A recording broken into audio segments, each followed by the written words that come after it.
एक जगह जलसा में तकरीर करके नीचे उतरे, एक नौजवान बोला गए मौलवी साहब रुका। बोले बोलो।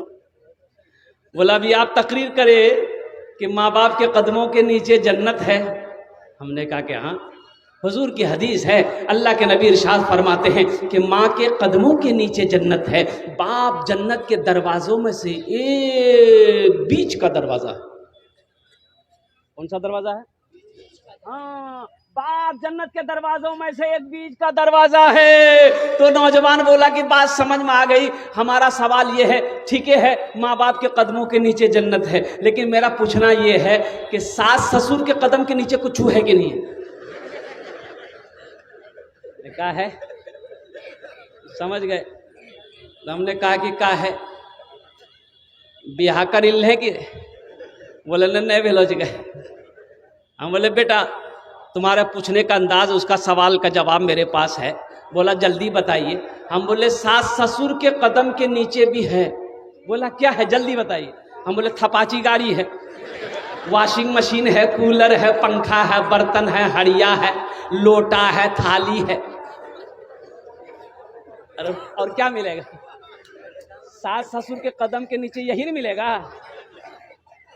नौजवानों, मांग कर जहेज ना लेना। और सुनो, उलमा फरमाते हैं कि अगर वो अपनी मर्जी से भी दे फिर भी ना लो, फिर भी ना लो। लड़की वाला अगर अपनी मर्जी से दे फिर भी ना लो, इनकार कर दो, नहीं मुझे नहीं चाहिए, मुझे नहीं चाहिए, मुझे तो मुझे तो सब में आपकी बेटी चाहिए, हमें तो अपनी बीवी चाहिए। और बहू और लड़का का बाप कहे हमें तो वो बहू चाहिए कि जिसका कदम मेरे घर पे पड़ जाए तो अल्लाह उसके कदम की बरकत से मेरे घर को जन्नत बना दे। एक लड़का शादी नहीं कर रहा था, उसकी माँ बोली कि बेटा अब इन हाथों में ताकत नहीं है, झाड़ू नहीं दे पाती हूं मैं, काम नहीं कर पाती, खाना नहीं बना पाती, कपड़े नहीं धो पाती, तू ब्याह कर ले, बहू आएगी घर में काम करेगी, मुझे आराम मिलेगा। तो बेटा बोला कि अम्मा नहीं, जब तक तू जिंदा है मैं शादी नहीं करूंगा, जब तू मर जाएगी फिर हम ब्याह करेंगे। बोले क्या है?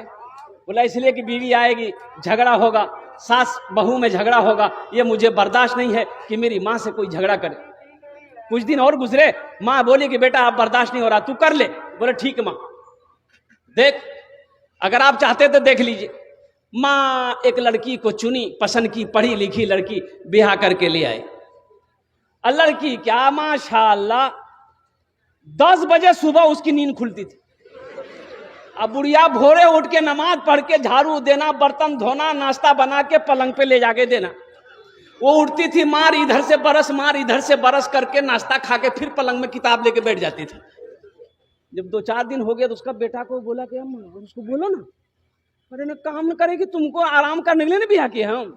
बोले बेटा कैसे बोले, नई नवेली लड़की है, कुछ दिन के बाद करने लगेगी, छोड़ो मत बोलो, दिल दुख जाएगा। जब हफ्ता दिन हो गया बेटा को बर्दाश्त नहीं हुआ। बेटा बोला कि अम्मा एक आइडिया मेरे दिमाग में है, जब आप झाड़ू दीजिएगा ना आपके हाथ से हम झाड़ू छीनेंगे। कि अम्मा झाड़ू हम देंगे, आप नहीं दीजिएगा। जब हमको झाड़ू देते हुए देखेगी ना तो वो उसको अच्छा नहीं लगेगा कि मेरे रहते मेरा शौहर झाड़ू दे, तो बर्दाश्त वो खुद ब खुद आके झाड़ू देने लगेगी। जब आप बर्तन धोइएगा, हम जाएंगे बर्तन धोने के लिए, तो वो हमको बर्तन धोते देखेगी तो उसको परेशानी होगी, वो आके बर्तन धो, जो काम में लग जाएगी ना तो फिर लगी जाएगी। बोला ठीक है। माँ झाड़ू दे रही, बेटा आया बोला कि अम्मा हम देंगे, माँ बोल रही हम देंगे, बेटा बोल रहा हम देंगे। वो देख के सो गए। बर्तन हम धोएंगे, बर्तन हम धोएंगे, बर्तन हम धोएंगे, बर्तन हम धोएंगे, माँ बेटा दोनों बोल रहा। जब हफ्ता दिन हो गया तो वो लड़की एक दिन उठी और दोनों को बुलाई, सासों को बुलाई, शौहर को भी, इधर आइए। दोनों आया, बोला ये क्या झमेला रोजाना रोजाना का लगा रखे आप? बोला नहीं झाड़ू बर्तन यही सब का है। तो बोलेगा आप लोग बारी बना लीजिए, कौन किस दिन झाड़ू देगा, कौन किस दिन बर्तन धोएगा। हाँ हाँ हाँ हाँ। ए नौजवानों, उस लड़की से निकाह करो, उस लड़की से शादी करो कि जिस लड़की का कदम घर में पड़ जाए तो अल्लाह उस घर को जन्नत बना दे। आओ कुरान की अजमत को सुनो, इसलिए कि वक्त की किल्लत है, उलमा किराम की लंबी फहरिस्त है। मुफ्ती सादुल नजीब साहब दामत बरकातुहुम तशरीफ फरमा है, जिनकी तकरीर आपको सुननी है। और नाज़िम जलसा जनाब हजरत अल्लामा मौलाना कारी नियाज़ साहब दामत बरकातुहुम, इनकी निज़ामत का तो पूछिए ही मत।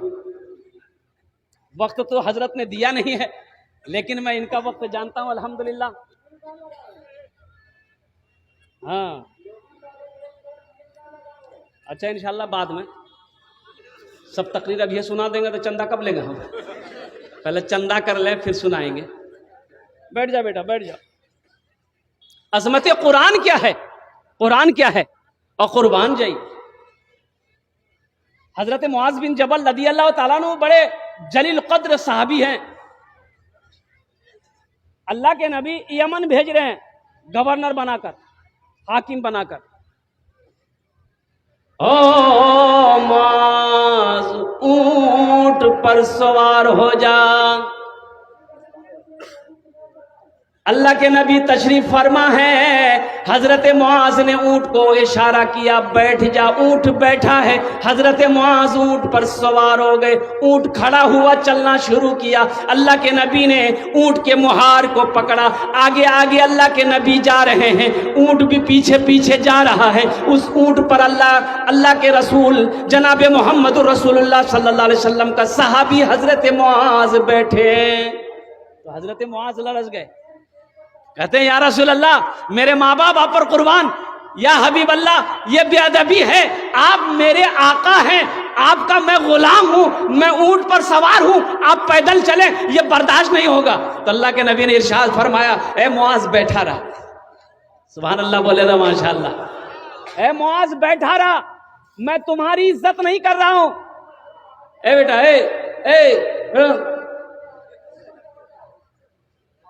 ए लगलो जी सर्दी के मौसम की जगह तकरीर कर दे, नौजवान खड़ा हुआ। मैंने कहा क्या हुआ? बोला है। बोले बैठो। 10 मिनट का फिर खड़ा हुआ। मैंने क्या हुआ? बोला बहुत जोरों से लागलो चुके। बोले बैठ जा, कुछ देर और बैठ जा। बैठ गया। कुछ देर में भी तकरीर खत्म हो गई तो देखा बैठा हुआ है, तो अब उसको इशारा की हम जो। बोला नहीं जाएंगे। हमने कहा कहीं जाएगा? बोला अब क्या करने जाएंगे, जो करने जा रहे थे वो यही होगी, अब जाने की जरूरत नहीं है।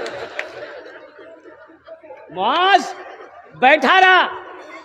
ए मुआज बैठा रहा। ए मुआज सुनो, हम तुम्हारी इज्जत नहीं कर रहे हैं, तुम्हारे सीने में जो अल्लाह का कुरान है हम उसकी ही इज्जत कर रहे हैं। ए मुआज, जिसके सीने में अल्लाह का कुरान होता है वो अल्लाह का दोस्त होता है। जिसके सीने में अल्लाह का कुरान होता है वो अल्लाह का दोस्त होता है। ये अल्लाह का दोस्त आपके सामने बैठा हुआ है। अल्लाह अकबर कबीरा। अब बताइए, जो इनसे दोस्ती करेगा अल्लाह उससे दोस्ती करेगा कि नहीं करेगा?